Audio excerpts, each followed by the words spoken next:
Vamos a hablar en esta presentación de disfagia y el enfoque a la anamnesis para este motivo de consulta. ¿Cuál es la definición de disfagia?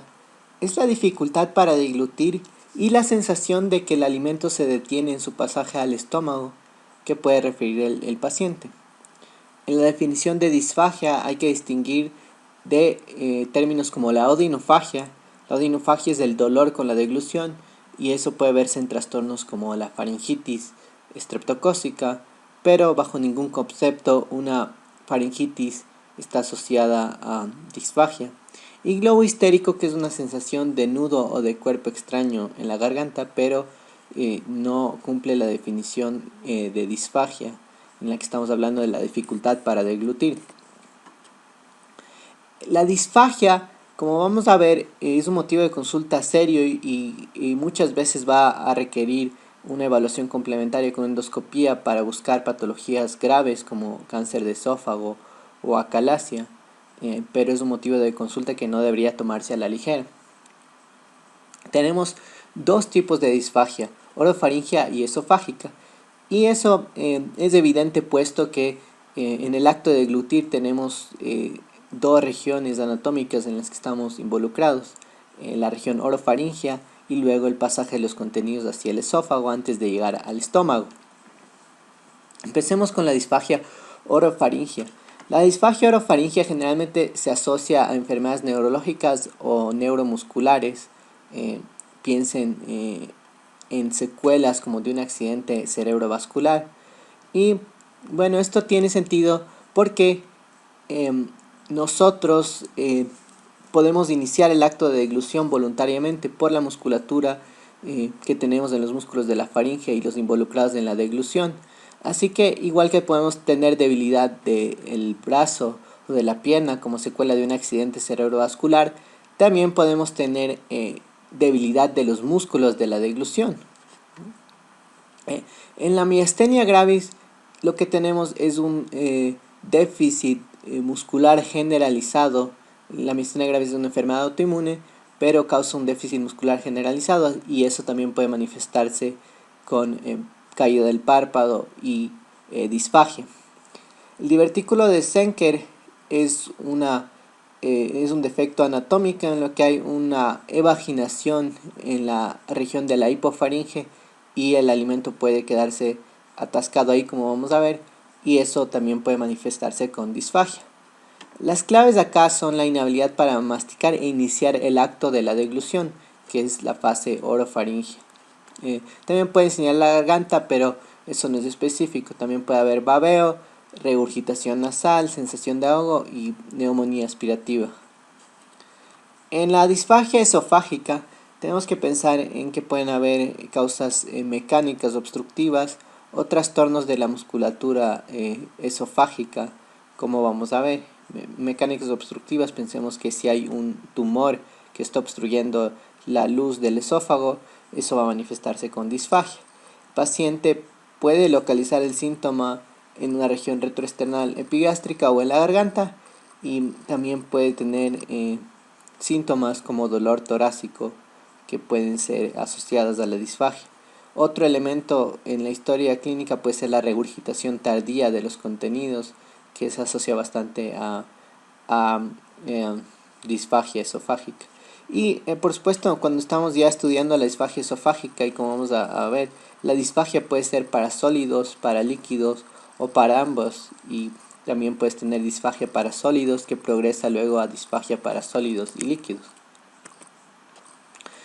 En las causas de disfagia orofaringia, como dijimos, tenemos enfermedades neuromusculares, accidente cerebrovascular, Parkinson, esclerosis lateral amiotrófica y la miastenia gravis, en la que tenías un trastorno autoinmune que causaba disminución de la liberación de acetilcolina y debilidad muscular. Pero también teníamos defectos estructurales. Pensemos que si hay un cáncer en la región orofaringe, también puede generar una obstrucción que se va a manifestar con disfagia. Y en el divertículo de Zenker tenemos un defecto anatómico que puede hacer que la comida no pueda pasar correctamente hacia el esófago. En la disfagia esofágica tenemos trastornos motores, como la calasia, que ya vamos a revisar, pero es una enfermedad en la que no hay relajación del esfínter esofágico inferior. El espasmo esofágico, es decir, el esófago se contrae anormalmente y eso también va a impedir el pasaje de los contenidos alimentarios. La esclerodermia es una enfermedad autoinmune rara en la que hay fibrosis del tejido conectivo y evidentemente eso puede causar alteraciones motoras a nivel del esófago. Y en las lesiones obstructivas había dicho que podías tener cáncer de esófago si tenías una obstrucción del lumen. Anillos esofágicos, anillos mucosos esofágicos igual son lesiones estructurales obstructivas, tumores mediastinos y inclusive puedes tener obstrucciones extrínsecas del esófago como en la dilatación auricular izquierda. Eso puede ser una consecuencia muy rara de una fibrilación auricular.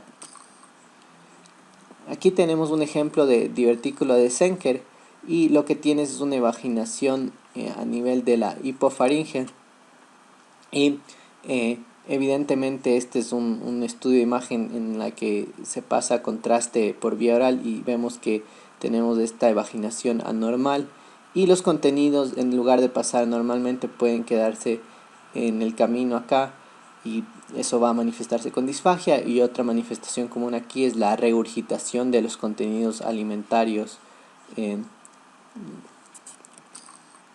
Ahora vamos con la acalasia. La acalasia, como les decía, es un trastorno en el que hay ausencia de relajación del esfínter esofágico inferior y normalmente este esfínter debe relajarse para que los contenidos del bolo alimentario lleguen al estómago. Si esto no se relaja, los contenidos van a impactarse en esta región y eso va a manifestarse con disfagia. Este es un estudio de Vario igual en el que se le pide al paciente deglutir contraste oral y vemos que aquí hay un estrechamiento de la unión gastroesofágica y una dilatación del estómago. La enfermedad de Chagas causada por Trypanosoma cruzi también es una causa rara que se puede observar en países con enfermedades tropicales que puede manifestarse con acalasia, y el Trypanosoma cruzi también podría causar megacolon y cardiomiopatía dilatada. Este es el espasmo esofágico difuso, pero lo que representaba son contracciones anormales del esófago y si el bolo alimentario trata de pasar por acá, vamos a ver que es evidente que van a haber dificultades. En el cáncer de esófago, como les dije, podía ser una lesión obstructiva del esófago y evidentemente acá si tenemos un crecimiento vamos a tener una disfagia que clásicamente va a ser progresiva, primero para sólidos y luego cuando la lesión obstruye demasiado el lumen va a ser para sólidos y para líquidos. Pueden tener dos tipos de cáncer, principalmente el adenocarcinoma, que se observa más en el tercio inferior porque ahí es donde puede haber esófago de Barrett y el epitelio glandular como consecuencia del reflujo, pero el más común es el carcinoma de células escamosas, que es en los dos tercios, en los primeros dos tercios, y se asocia generalmente a alcohol, tabaco y ciertos aspectos de la dieta, pero vas a tener igual un cáncer esofágico que causa una lesión obstructiva. Otras causas de disfagia, podemos tener una esofagitis, que es una inflamación de la mucosa, y se manifiesta con odinofagia, con disfagia y también pirosis. Y en la esofagitis piensen en causas infecciosas como cándida principalmente, o también puedes tener causas virales como citomegalovirus o herpes simplex, pero también puedes tener esofagitis químicas como por ejemplo ingesta de cáusticos, de ácidos o bases fuertes de forma accidental o en los casos de suicidas, radiación o a veces por píldoras como el alendronato. El alendronato es una medicación que se usa para la osteoporosis y puede causar una esofagitis química, pero muchas veces van a ver que como consecuencias de estas esofagitis vas a tener una fibrosis del esófago si es que sobreviven, y eso igual crónicamente va a igual manifestarse con disfagia. Los elementos de la anamnesis son importantes y revisemos qué son las preguntas que van a ayudar a establecer un diagnóstico.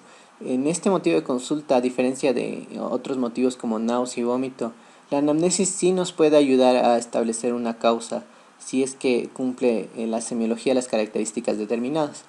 Primero es importante tratar de distinguir el tipo de disfagia, si es una disfagia esofágica o una disfagia orofaringea, porque evidentemente tienen causas distintas, pero si es que hay déficit de inicio para la eglución, para tragar inicialmente, eso va a ser sugerente de una disfagia orofaringea, especialmente si tenemos un paciente con déficit neurológico.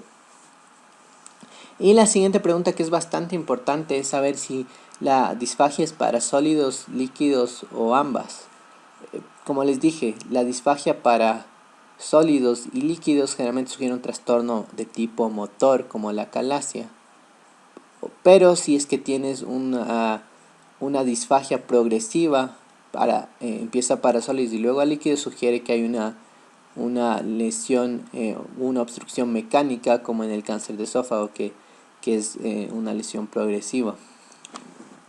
Bien, hay que saber si la disfagia es intermitente o progresiva, porque igual puede ser que tenga una disfagia que cada vez empeora, como puede ser en el cáncer esofágico, una disfagia intermitente que también se puede ver en el espasmo esofágico difuso. La localización tenía que ver igual con el sitio donde le refiere la obstrucción. De ahí puede ser una forma brusca o de forma crónica. El dolor torácico asociado a veces se observa con el espasmo esofágico difuso.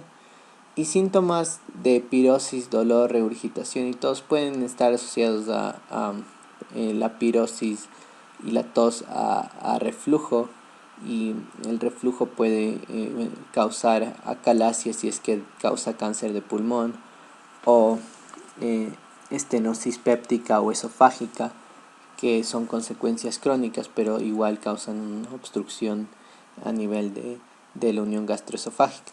La pérdida de peso también es un síntoma importante a preguntar, especialmente si estamos pensando en cáncer de esófago como manifestación general. Y también vamos a ver que en la calasia va a haber pérdida de peso, justamente porque el paciente tiene dificultad para deglutir, y eso hace que tenga disminución del apetito. Antecedentes medicamentosos, AINES o antiácidos, si estamos pensando en alguna otra consecuencia gastroesofágica. Y en los antecedentes patológicos, otras patologías esofágicas, si ya tiene un diagnóstico o un diagnóstico previo de cáncer, o antecedentes familiares de cáncer. Así que en algunos de los enfoques, si teníamos una disfagia para sólidos y líquidos progresiva, eso sugería calasia, y en cambio una disfagia mecánica primero es de sólidos y luego a líquidos. La pirosis y síntomas de reflujo podían asociarse a estenosis péptica esofágica, que eran consecuencias crónicas y pueden causar obstrucción en esa región. El cáncer de esófago, piensen si es que tienen la disfagia de tipo mecánica y mezclado ciertos factores de riesgo como la edad, historia familiar, pérdida de peso, uso de alcohol y tabaco. Y piensen también en el caso de esofagitis, AINES, alendronato, como les dije, era un fármaco que se usaba para osteoporosis. También piensen si es que hay algún elemento sugerente en la anamnesis de esofagitis infecciosa o esofagitis química en el caso de intentos de suicidio. Al examen físico de disfagia, el enfoque puede variar según el caso particular, pero pueden tener signos neurológicos de accidente cerebrovascular o debilidad muscular, caso de miastenia. La candidiasis oral puede sugerir esofagitis por cándida también, pero en los pacientes con VIH también es común tener esofagitis por citomegalovirus o herpes. Signos de anemia pueden ser sugerentes de que hay un sangrado digestivo, y eso se observa en los cánceres del tracto gastrointestinal. Y adenopatía cervical o supraclavicular si estamos pensando en cáncer y que hay una posible metástasis. El enfoque diagnóstico no vamos a cubrir acá, pero igual sepan que se puede hacer en una endoscopía y estos estudios con bario que vimos anteriormente y otros exámenes complementarios como monitoreo de pH y manometría. La manometría, por ejemplo, eh, sirve para medir las presiones eh, dentro del esófago para detectar trastornos como la calasia o el espasmo esofágico difuso.